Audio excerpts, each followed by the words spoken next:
Buenas tardes, my name is Olivia Molina. I am a proud middle school teacher currently serving as the president of the Texas State Teachers Association.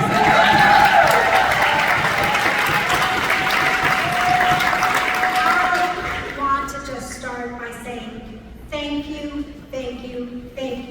for braving a cold day and coming out to help us save Texas public schools.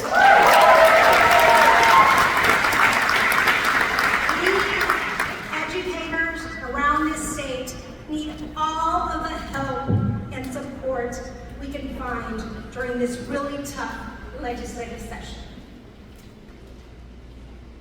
Our most important battles right now are the need to stop the latest push for taxpayer-paid vouchers for private schools and an increased funding for our public schools, including more resources for our students' classrooms and higher pay for our teachers and support staff. We're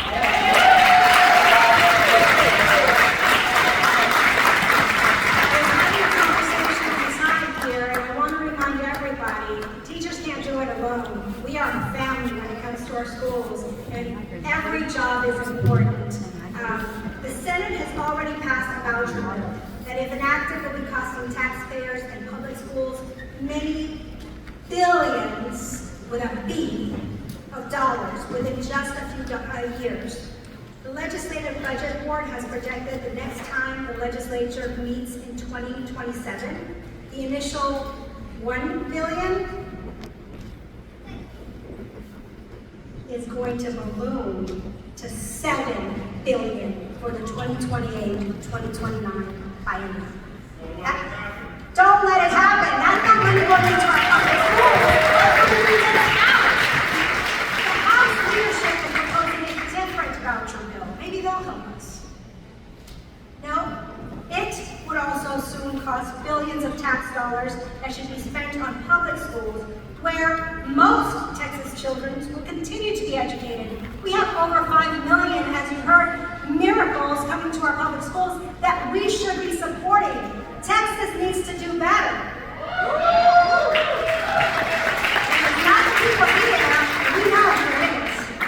There is a lot of pressure for the House to pass voucher bills, and most of it does not come from you, the constituents, who value your public schools. Instead, the pressure is coming from Governor Abbott and his wealthy privatization donors. House and Senate leaders have introduced school finance bills, including pay raises for teachers. Yay! We should all be clapping at the funds that they're giving us, because they think that if they give us something, we'll forget about the kids. They don't know us. And they have bragged about what a great job they are doing for public education. They may be fooling themselves, but they certainly aren't fooling school administrators, as you heard, whose battling multi-million-dollar deficits, or Texas teachers whose salaries on average are $9,000 below the national average.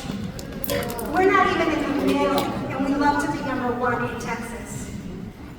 Many good, experienced teachers have already left the classroom because of low pay. Others have one foot out the door, and these proposed raises aren't going to change many minds. The legislature hasn't increased, as you've heard, the basic per-student funding allotment since 2019, yet the House leaders praise themselves for introducing a bill that would raise it by only $220. The reality, as we keep hearing, is the increase should be more than $1,000, just to cover the cost of schools that schools have lost to inflation. But public schools aren't a priority for the governor or his allies. Their priority is a huge tax giveaway from private schools, including tax subsidies for families who can already afford tuition that they are already paying for their kids in private schools. What we've heard from many of our speakers here is those private schools aren't going to take all of our kids. They're not going to do what's right for all of our kids.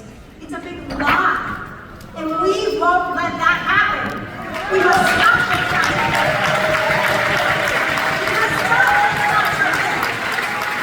We will have more resources for public school classes and meaningful pay raises for all teachers and all school employees. Tell your Senate representative to vote no on vouchers and adequately fund our public schools. That's what our students need. That's the next generation. That's the future of Texas. Thank you, thank you, thank you. Thank you again for all of